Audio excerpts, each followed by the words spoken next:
Hi, welcome to part B of the first example. For part B, we'll be looking at two things. For the first part, we'll be looking at the interval of visit for the shuttle tanker from the shore facilities to the FPSO, and then after which back to the shore facilities. At these two locations, they'll be doing loading and unloading of the crude oil. And for the second part, we'll be sizing up the cargo volume based on the interval taken to load and unload the FPSO. Let's look at part 1. So assuming that a shuttle tanker has an average speed of 11 knots, comes for offloading at a distance of 900 nautical miles from the shore facilities. So if you can see here, I've drawn the diagram between the shore facilities and the FPSO, and this whole distance is 900 nautical miles. And the shuttle tanker will only come around when the FPSO is full. And the speed and the distance of the shuttle tanker are displayed here. So what happens is that the shuttle tanker will basically transit from the shore facilities to the FPSO for one trip, and after loading or offloading the FPSO, it will then, which takes 1 day, it will then proceed back to the shore facilities, return trip, and do the offloading for 1 day, and then after which it will return back to the FPSO again. So the unknown really is this one trip over here and the return trip, and they are of course the same time taken. With speed and distance, we should be able to do that. Right, so days for one way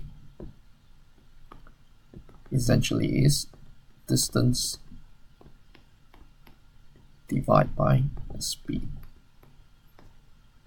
So in this case, we have 900 nautical miles divided by 11 knots.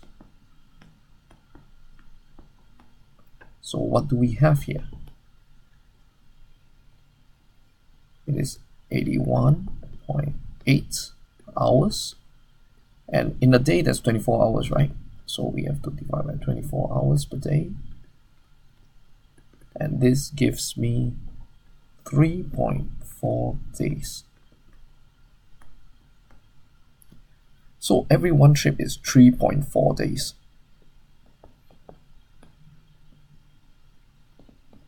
And there's two of them.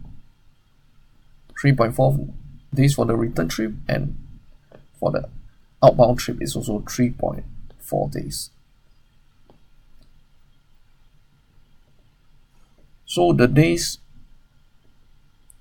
number of days for each interval will then be an addition of everything. So one interval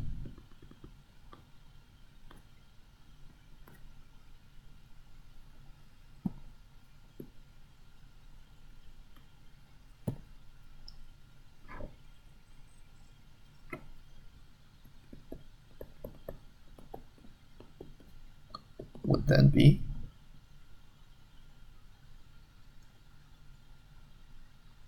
3.4 plus 3.4 plus 1 plus 1.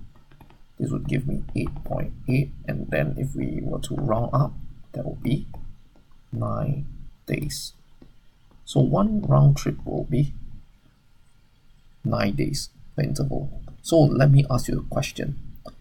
What if this interval, if it is 8.1 days, what should the interval be? Do we round up or round down? Yes, you guys are correct. It should be rounding up to 9 days, because we have already used some hours of the day, right? So that's for part 1. Let's look at part 2. So now we know the number of days for offloading. We will then be able to determine the minimum cargo volume, assuming a 10% spare capacity. In the notes earlier on, we saw that there are 2 ways of calculating the 10% spare capacity. So for the purpose of our module and assessment, we will just use the worst case scenario, which is essentially dividing by 0.9, for assuming. Later we'll show how it works. Right, let's just calculate. So amount of oil produced in one interval. So after offloading, the FPSO will be empty, right?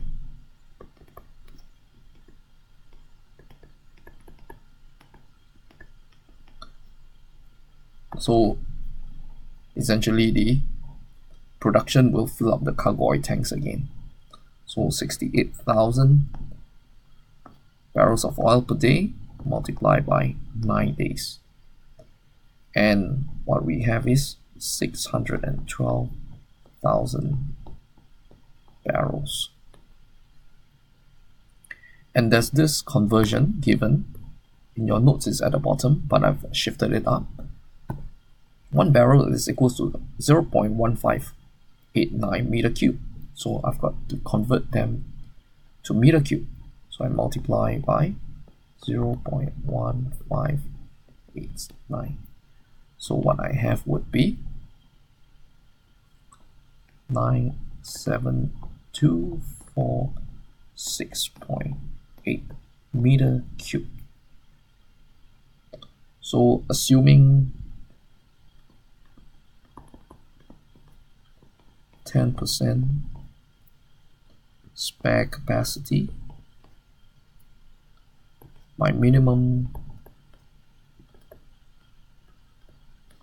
cargo volume C is then equals to 97,246.8 divided by 0.9, and this gives me 108,052 meter cube. So this is my cargo volume for this FPSO. Thank you so much.